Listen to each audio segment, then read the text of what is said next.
स्वागत है आपका आज के हमारे इस वीडियो में। बच्चों, आज हम पढ़ने वाले हैं प्रश्नावली 1.5, वो भी कक्षा 9 का NCERT से।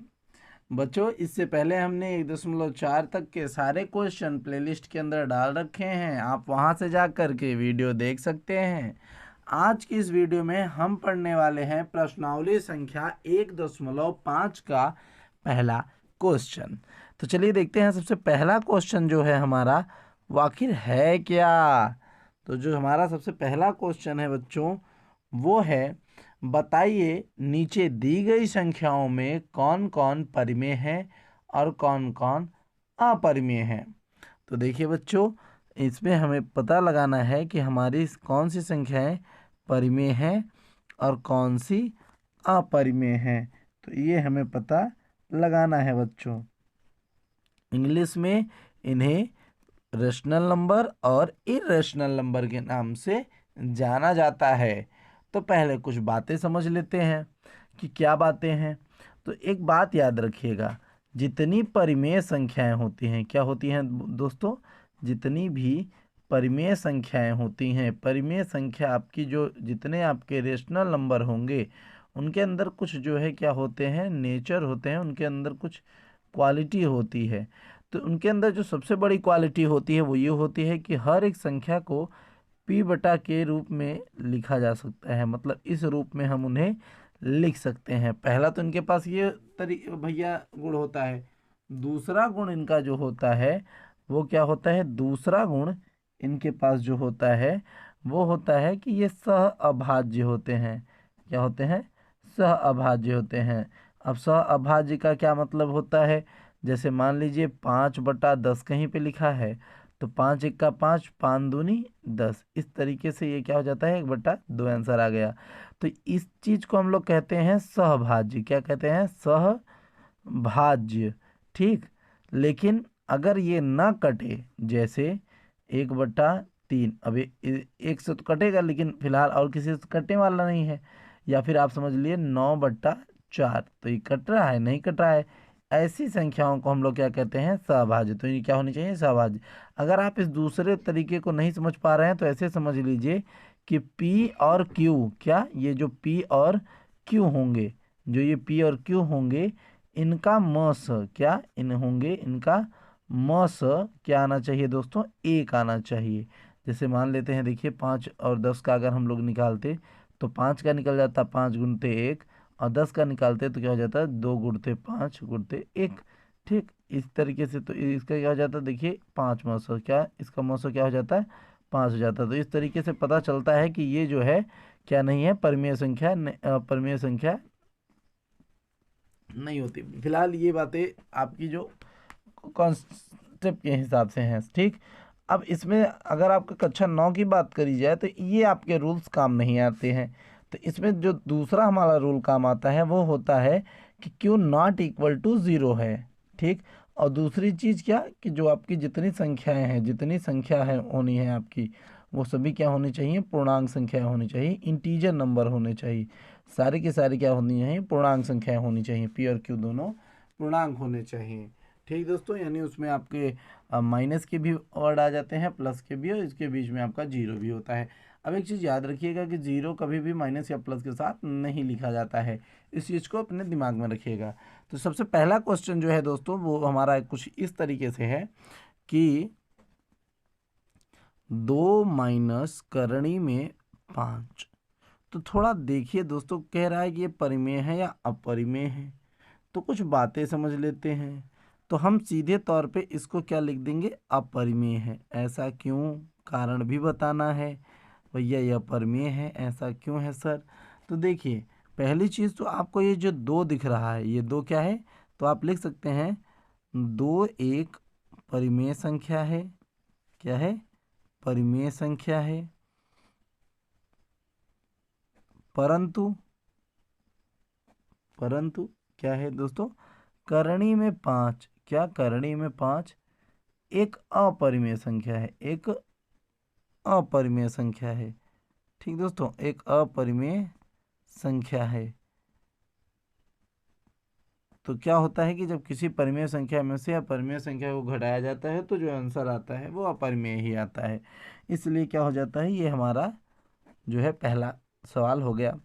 इसी तरीके से मैं दूसरे सवाल को देखिए, दूसरे सवाल में क्या दिया हुआ है, दूसरे सवाल में दिया हुआ है 3 प्लस करणी में 23 ब्रैकेट माइनस करणी में 23, इस तरीके से दिया हुआ है। तो हम अगर खोलेंगे तो देखिए 3 प्लस करणी में 23 माइनस करणी में 23, तो इस तरीके से करणी को कट जाना ही बेहतर है।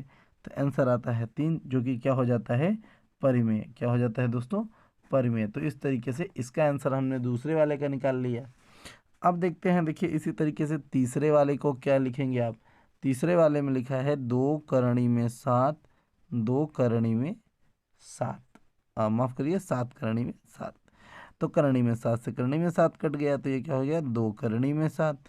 तो ये 2 करणी में 7 आ गया, तो भैया देखिए ये तो आपका परिमेय हो गया। ये क्या हो गया, परिमेय हो गया। तो इस तरीके से आपका तीसरा क्वेश्चन हो गया। अब देखिए चौथे के लिए जाते हैं। तो चौथा जो है हमारा क्या है, 1 बटा करणी में 2। क्या है दोस्तों, 1 बटा करणी में 2 है। अब यहाँ पे देखिए कुछ बातें क्लियर हैं कि भाई आपका ये वाला संख्या तो परिमेय है, ये आपकी संख्या क्या है, परिमेय है। परंतु ये क्या है दोस्तों, ये आपकी अपरिमेय है। क्या है, अपरिमेय है, अपरिमेय है। और जब इसका भाग करने जाएंगे हम लोग तो क्या मिलने लगता है, हमारा एक अपरिमेय संख्या मिलता है। अतः अतः क्या होता है, आप लिख सकते हैं कि ये अपरिमेय संख्या है। वजह बस यही है कि आपका जो है अंश क्या है, परिमेय है, और हर आपका अपरिमेय है। तो जब अंश परिमेय होता है और हर अपरिमेय होता है तो इस तरीके से भी अतः अपरिमेय संख्याएं ही मिलती हैं। ठीक, अगर आपको और थोड़े से एक्सक्यूज चाहिए तो आप ऐसे समझ सकते हैं कि एक अशून्य परिमेय संख्या के साथ एक परिमेय संख्या का भागफल हमेशा अपरिमेय होता है। यानी अगर कभी भी आप जो है परिमेय संख्या में अपरिमेय संख्या से भाग करेंगे, कोई भी होगा, तो उसमें माफ़ करिएगा, थोड़ा इधर ध्यान से देखिए कि जब इस तरीके का होगा, मैं थोड़ा इधर चला आया था, कोई बात नहीं, इधर देखिए। तो जब आपका ऐसा कुछ हो कि जब भाग देने वाली संख्या ही अपरिमेय हो, तो इस तरीके से जो है कभी भी परिमेय नहीं मिलेगा, वो हमेशा अपरिमेय मिलेगा। इसलिए हमारा आंसर अपरिमेय हो जाता है। अब देखिए दोस्तों, पांचवा नंबर क्वेश्चन जो है क्या है, 2 पाई। तो देखिए एक तो बात तो आप समझ लीजिए कि 2 तो हमारा परिमेय होता है, ये तो परिमेय है, ये हमारा परिमेय है। लेकिन पाई अपरिमेय होता है। क्या होता है, अपरिमेय। और जब कहीं पर रेशनल नंबर और इरेशनल नंबर गुणा में होते हैं तो हमेशा जो आंसर आता है वो इरेशनल नंबर होता है। अतः हम ये कह सकते हैं कि भैया ये भी क्या है, अपरिमेय है। तो आप इस चीज़ को लिख सकते हैं कि परिमेय संख्या और अपरिमेय का गुणा हमेशा अपरिमेय ही होता है। ठीक दोस्तों, चलते हैं दूसरे सवाल की तरफ और देखते हैं दूसरा सवाल हमारा क्या दिया हुआ है। तो दूसरे सवाल को दिया गया है भैया कि निम्नलिखित व्यंजकों में से प्रत्येक व्यंजक को सरल कीजिए। अब देखिए हमें कुछ व्यंजक दे के रख दिया है और बोला है इसको हमें सरल करना है। तो देखिए पहला जो व्यंजक दिया हुआ है वो क्या दिया हुआ है, पहला व्यंजक हमको दे दिया गया है 3 प्लस करणी में 3, फिर क्या दिया हुआ है 2 प्लस करणी में 2, इस तरीके से दिया हुआ है। अब अगर आप देखें और थोड़ी सी दिमाग को जो है खर्चा करें तो एकदम आसान ढंग से आप इन सवालों को कर सकते हैं। कोई ज़्यादा मुश्किल भरे सवाल नहीं है दोस्तों, आसान आसान से कॉन्सेप्ट, आसान आसान सी बातें। ठीक, तो चलिए देखते हैं। देखिए इस तरीके के सवाल में हम पहले इसका गुणा इसमें कर लेते हैं, तो 3 दूनी 6। अब एक बार इसका गुणा इसमें भी करना पड़ता है, तो 3 और इसका करेंगे तो ये कितना हो जाएगा, 3 करणी में 2, 3 करणी में 2। अब इस तरीके से इसका इसमें करेंगे तो क्या हो जाएगा, इसमें हो जाएगा 2 करणी में 3, फिर इसका इसमें कर लेंगे तो क्या हो जाएगा, प्लस करणी में 6, और ये आपका आंसर हो जाएगा। ठीक, इसी तरीके से देखिए दूसरा सवाल, इसी तरीके से हम क्या चल रहे हैं, दूसरा सवाल देख रहे हैं। दूसरे सवाल में दिया हुआ है दोस्तों 3 प्लस करणी में 3, 3 माइनस करणी में 3। ठीक दोस्तों, तो चलिए देखते हैं क्या आंसर आने वाला है। तो एकदम आसान आसान सा क्वेश्चन भी है, एकदम आसान आसान से आंसर भी होने चाहिए। तो 3 त्रिक का 9 हो जाएगा, फिर 3 का गुणा जब हम इसमें करेंगे तो ये हमारा आ जाएगा -3 करणी में 3, फिर इसका इसमें करेंगे तो ये हो जाएगा +3 करणी में 3। और ये देखिए जब हम यहाँ पर क्या करेंगे, इस 3 का गुणा जब इसमें करेंगे तो ये -3 हो जाएगा, क्योंकि अगर करणी में 3 गुणते माइनस करणी में 3 है तो क्या होगा, ये करणी से करणी कैंसिल हो जाती है, केवल 3 आंसर आता है, वो भी माइनस के साथ। तो यहाँ पे देखिए ये प्लस और माइनस में है तो ये इसका तो 0 हो जाएगा -3, और ये आपका 9 किस में रहेगा भैया, माइनस में। तो देखिए यहाँ पे 9 में से जब 3 चला जाएगा तो आंसर हमारा 6 बचेगा। क्या बचेगा, 6 बचेगा। चलिए अगले क्वेश्चन की तरफ चलते हैं। तो तीसरा नंबर क्वेश्चन दिया हुआ है, करणी में 5 प्लस करणी में 2, और इनका क्या दिया हुआ है, होल स्क्वायर दे दिया है। ये तो और अच्छा है कि आपको होल स्क्वायर दे दिया है। इसमें अब आपको एक जो है नियम लगा लेना है, किसका भैया, a + b का होल स्क्वायर का सूत्र। तो क्या होता है दोस्तों, a² + b² + 2ab। ठीक, तो अगर a हम इसको मान लें और b इसको मान लें तो a का स्क्वायर, तो क्या लिखेंगे, करणी में 5 का स्क्वायर प्लस b का स्क्वायर यानी करणी में 2 का स्क्वायर प्लस 2a का गुणा यानी करणी में 5 गुणते उसके बाद करणी में 2।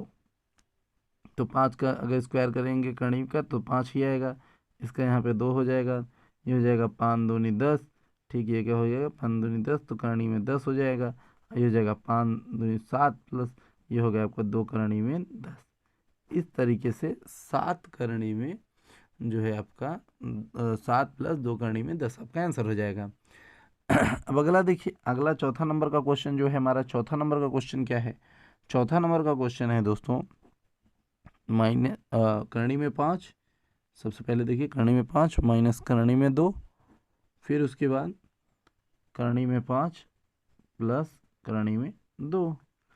अब इसका गुणा अगर आप यहाँ पे करेंगे तो करणी में 5 का करणी में 5 से गुणा करना पड़ेगा, तो 5 आंसर आएगा। अब करणी में 5 का गुणा इसमें करेंगे तो आपका क्या आ जाएगा भैया, करणी में 10 आ जाएगा। फिर माइनस का इसमें करेंगे तो आपका माइनस में करणी में 10 आ जाएगा, और फिर इसके इसमें करेंगे तो आप जो है +2 लेके आएंगे। अब माफ़ करिएगा, ये जब इससे जाएगा तो आपका माइनस में आंसर आएगा। अब यहाँ पे तो आप 0 लेके बैठेंगे और ये यहाँ पे 2 हो जाएगा, ये आपका 5 यहाँ पे। ठीक, तो इसमें जो आपका आंसर आएगा वो 5 में से 2 जाने पर, देखिए यहाँ पे 5 में से 2 जाने पर क्या आंसर होने वाला है, वो आपका 3 आएगा। क्या आएगा, 3। तो इस तरीके से इसका आंसर 3 आ जाएगा। ठीक दोस्तों, अब देखिए आगे जो आपका तीसरा नंबर का क्वेश्चन है, क्या है दोस्तों, तीसरा नंबर का क्वेश्चन है। तीसरा नंबर के क्वेश्चन में क्या किया दिया हुआ है, आपको यदि याद होगा कि पाई को एक वृत्त की परिधि मान लीजिए, सी मान लीजिए ऐसा बोल रहा है, और उसके व्यास मान लीजिए डी के अनुपात से परिभाषित किया हुआ है जाता है, पाई बराबर C/D। ये इस तथ्य का अंतर्विरोध करता हुआ प्रतीत होता है कि पाई अपरिमेय है। ओ माय गॉड, ये बात तो सही कह रहा है।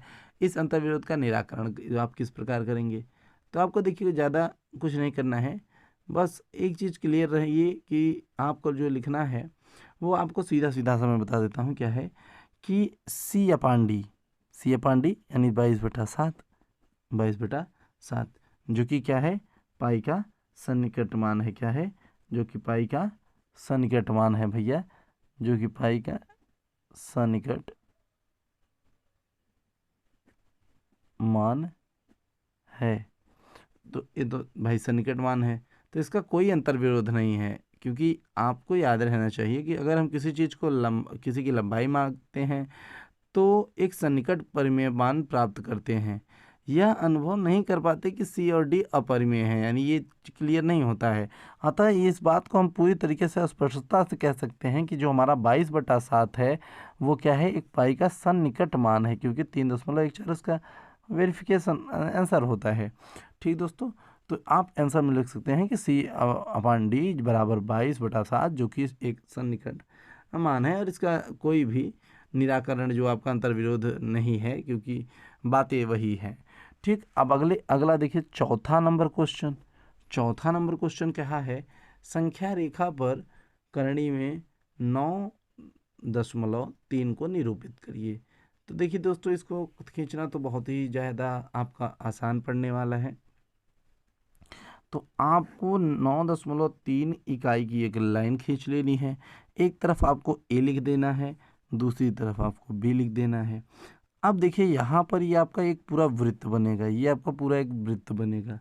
ठीक दोस्त, अब आपको यहीं से कुछ कितना कि यहीं से कुछ एक इकाई, करीबन कितना, एक इकाई दूर जाना है और यहाँ से एक लंब जो है खड़ा करना है। और फिर थोड़ा सा बस ई तक जा कर के आपको एक चाप जैसा खींचना है, जो कि आके यहाँ पे मिलेगा। ठीक, और इसकी जो है 9.3 इकाई होगी, जिसकी वजह से ये जो स्थान डी मिलेगा, ये डी वाला स्थान ही हमारा करणी में 9.3 इकाई होगा। क्या होगा? इकाई होगा। ठीक दोस्तों, तो इस तरीके से आप जो है अर्धवृत्त पर डी पर काट रही है, तो यही आपका आंसर हो जाएगा। अब बात अगर करें दोस्तों इसके 5वें क्वेश्चन की, किसकी दोस्तों? इसके 5वें क्वेश्चन की।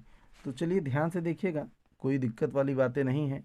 ठीक, चलिए अगर हम इसके 5वें क्वेश्चन की बात करें, जो इसका 5वां क्वेश्चन दिया हुआ है, तो 5वें क्वेश्चन को इसने कहा है कि निम्नलिखित के हरों के परमेयीकरण कीजिए। क्या बोल दिया है? निम्नलिखित के हरों के परमेयीकरण करिए। तो देखते हैं इनके जो हरों के परमेयीकरण होते हैं वो कैसे होते हैं। तो देखिए, अगर आपको क्वेश्चन पहला नंबर जब बोला है तो क्या बोल दिया है कि 1/करणी में 7 का परमेयीकरण करना है।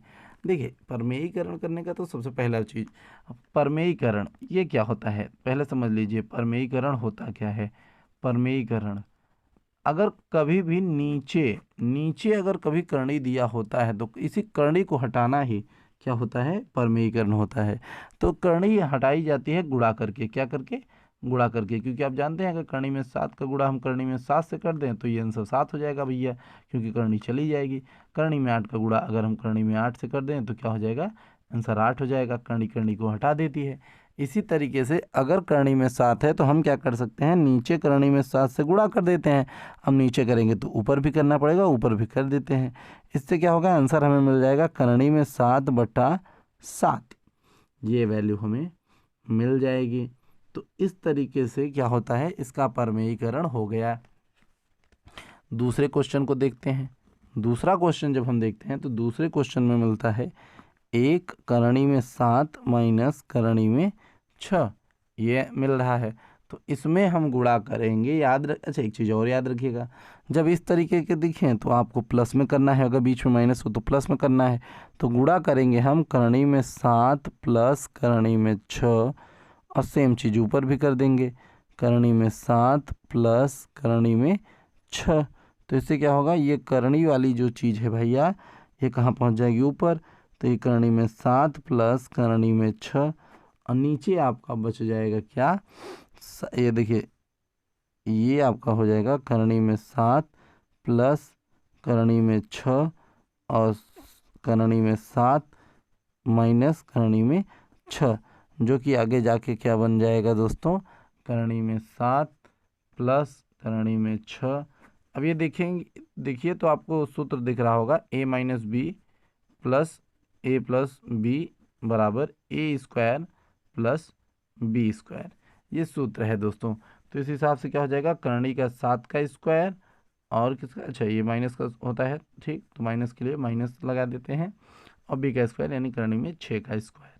तो इस तरीके से इसका वैल्यू आ जाएगा करणी में 7 प्लस करणी में 6/7 माइनस 6।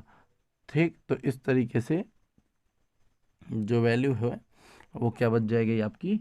देखिए, इसमें से जब घटा देंगे तो यहाँ पे केवल और केवल करणी में 7 प्लस करणी में 6/1, यानी आपका जो वैल्यू रियल में बचेगा वो करणी में 7 प्लस करणी में 6 ही बचेगा। ये आपका आंसर बचेगा दोस्तों। ठीक, इस तरीके से आपने इसके मान को देख लिया। अब चलिए देखते हैं थोड़ा और आगे जो है इसके रियल वैल्यूज़ को। ठीक, तो देखिए एकदम आराम से देखते रहिए, कोई दिक्कत की बात नहीं होने वाली है। सफलता तभी मिलती है जब हम निरंतर प्रयासरत रहते हैं, और प्रयासरत रहना ही जीवन का सबसे बड़ा सुखद मार्ग है। ठीक है, तो देखिए तीसरे सवाल को देख लेते हैं कि तीसरे सवाल में क्या दे रखा है। तीसरा सवाल क्या दे रखा है, 1 करणी में 5 प्लस करणी में 2।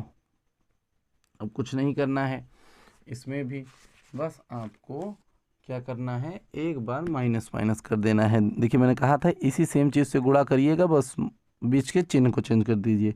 तो करणी में 5 माइनस करणी में 2, ये आप करणी में 5 माइनस करणी में 2 का गुणा करते चलिए। तो ये क्या हो जाएगा, करणी में 5 माइनस करणी में 2 बटा, यहाँ पे हो जाएगा आपका सेम वही जो नीचे किया था हम लोगों ने, करणी में 5 का स्क्वायर और माइनस करणी में 2 का स्क्वायर। इस हिसाब से यहाँ पे जो आंसर बचेगा वो करणी में 5 माइनस करणी में 2 ही बचने वाला है। तो ये आपका आंसर हो जाएगा। ठीक बच्चे, ये आपका आंसर हो जाएगा। अब लास्ट क्वेश्चन जो कि इस चैप्टर से है, क्या है दोस्तों, देखिए वो है चौथा नंबर सवाल।